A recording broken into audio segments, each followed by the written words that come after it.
Sarah. That's my name. Don't wear it out. In February 2020, police in Winter Park, Florida, received a highly unusual distress call. 911, what is the location of your emergency? 4748 France Court, apartment. Is this a police or medical? My boyfriend is dead.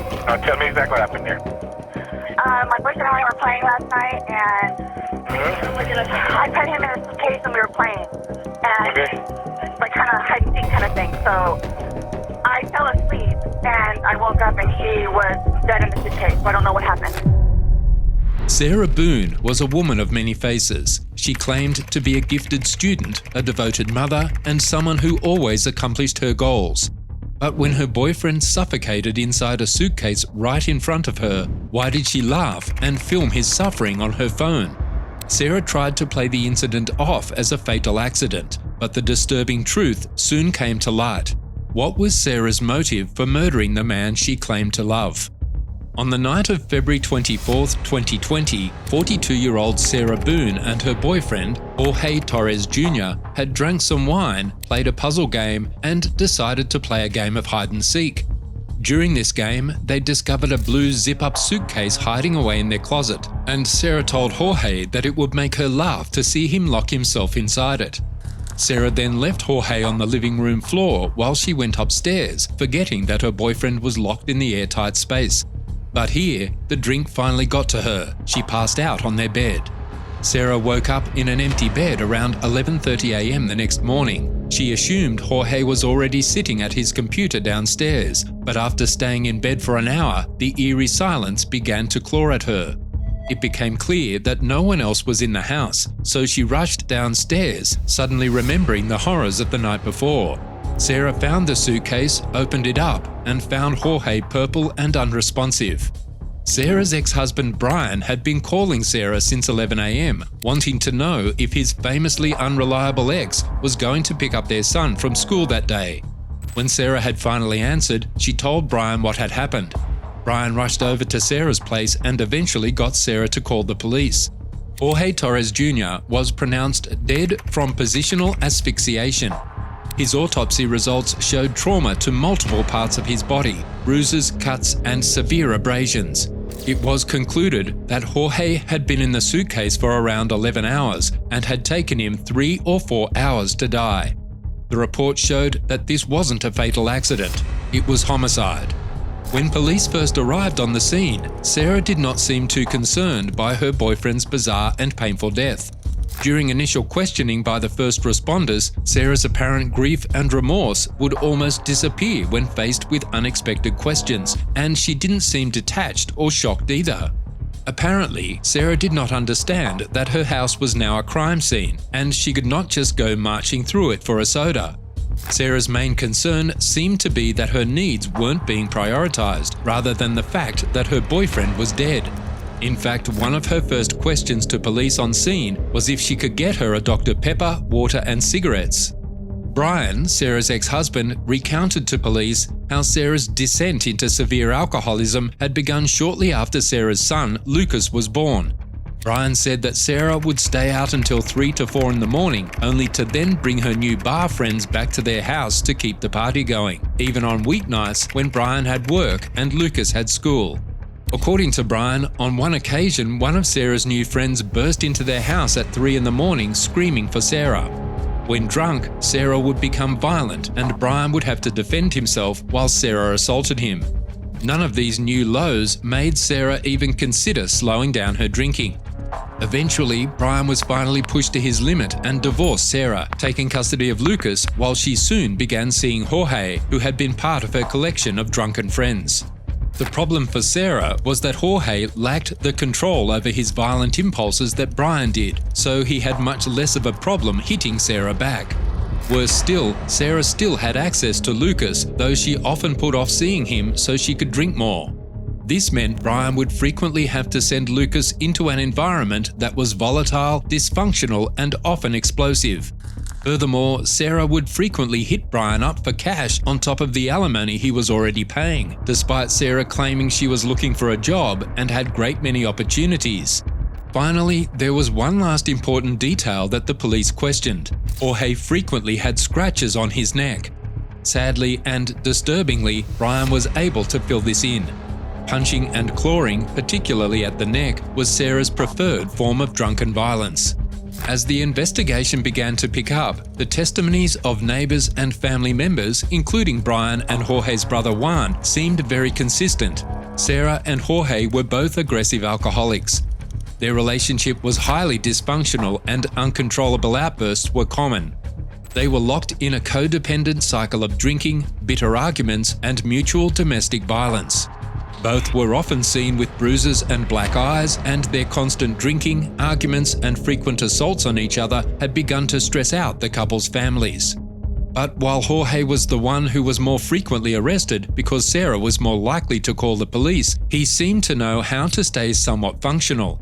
Jorge was capable of having good relationships with his nieces and nephews, as well as Sarah's son Lucas, whom he had bonded with over a shared love of arts and crafts. In fact, most people regarded Sarah as the main aggressor in their relationship.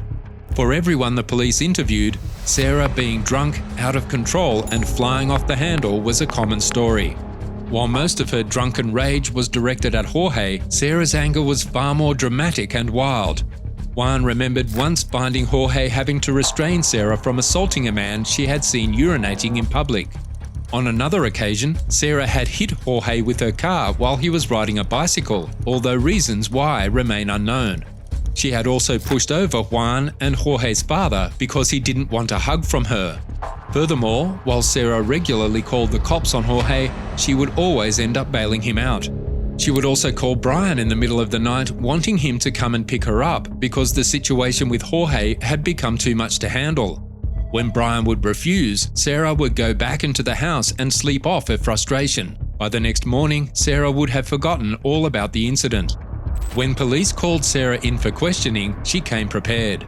Sarah arrived at the police station with stacks of papers clutched in her arms and told officers she had some questions of her own. The police could tell right away that Sarah Boone was desperate to dominate the situation and convince them she wasn't a suspect. However, police already had enough information to know that they weren't dealing with Sarah Boone, the straight-A student and loving mother.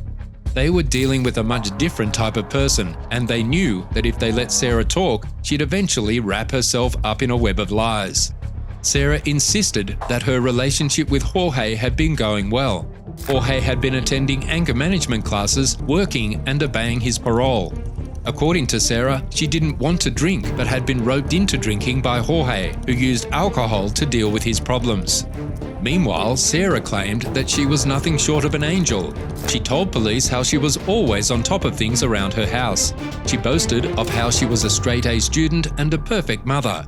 Sarah couldn't stop sharing the humble brag details about herself. Sarah also insisted they look at her phone, where she was keeping pictures of the harm inflicted on her by Jorge. What she didn't know was that police had already checked her phone, and what they found had turned this apparent case of a stupid drunken accident completely around. The detectives had recovered a video from Sarah's phone of the suitcase taken by her when she was drunk. The footage that was captured has become some of the most infamous and disturbing of recent true crime history.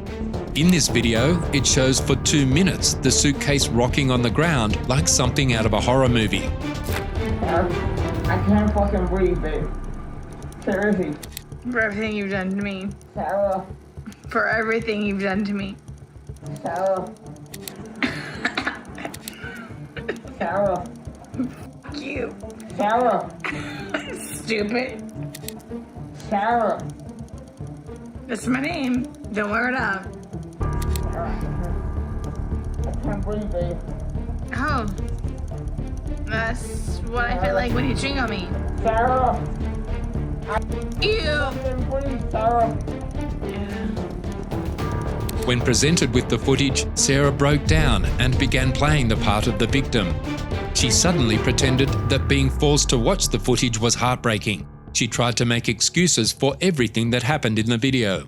But I didn't think that he was, like, panicky. Like, George has done that in the past before, too, where it's just, like, he thinks that he's I don't mean to sound negative, and I don't know if I can say this, but like it's like you guys are kind of trying to like feed me, probably because we have been drinking. But you weren't drunk.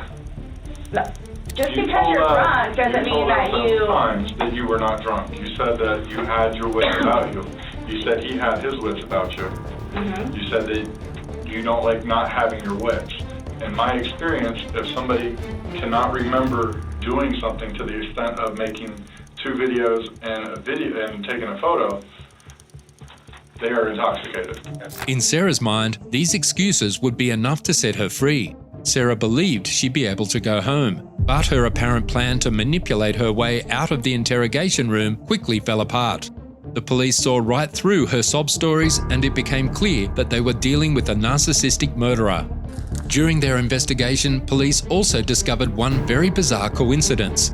Sarah had been investigated by police in 2017 after she posted a picture on Facebook of a child being locked in a suitcase. It was later confirmed that the child stepped into the suitcase willingly because he wanted his photograph taken, but it was a strange connection. Had the event planted a seed in her mind for something more sinister down the line? Sarah was arrested and charged with second-degree murder. As she was being booked, she tried to claim that living without Jorge would be punishment enough. When the detective mentioned that it was the same for Jorge's 3 children, Sarah assumed he was trying to make her feel worse. Sarah is currently in jail without bond. Her trial has been postponed until July 2023. In that time, Sarah has gone through a staggering 6 lawyers, currently on her 7th. All her lawyers have cited various conflicts as to how Sarah wants the case run as reasons for quitting. But the real question is, was Sarah Boone the real victim in this case? Sarah's 6th lawyer, Frank Brandanowitz, claimed that Sarah suffered from battered spouse syndrome given her violent relationship with Jorge.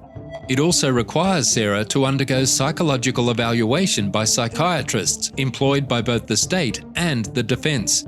However, one of the reasons the trial has been delayed is that the defense is having trouble finding an expert to work with them due to the bizarre nature of Sarah's case. Sarah's trial is yet to begin, but it seems that even her lawyers are having trouble finding anyone who wants to touch this disturbing case. Some might argue the murder of Jorge Torres was a crime of passion or an act of revenge. Despite his rocky relationship with Sarah, Jorge Torres did not deserve to meet such a disturbing end. Sarah Boone is yet to reveal her motivations for killing the man she claimed to love. But her words and actions in the interrogation room paint a picture of the real woman behind the mask. For 4 years, Sarah and Jorge's relationship became increasingly strained as they fought back and forth for dominance, with Sarah's resentment towards him becoming greater with every argument. When she finally saw an opportunity for absolute control over Jorge, Sarah, fueled by alcohol, couldn't resist the temptation to unload her frustrations. Seeing Jorge so powerless gave Sarah a thrill unlike any other, and so she was unable to relieve her so-called lover until it was too late. We haven't yet seen the end of this case as the trial is yet to begin, so more disturbing details might come to light in the future.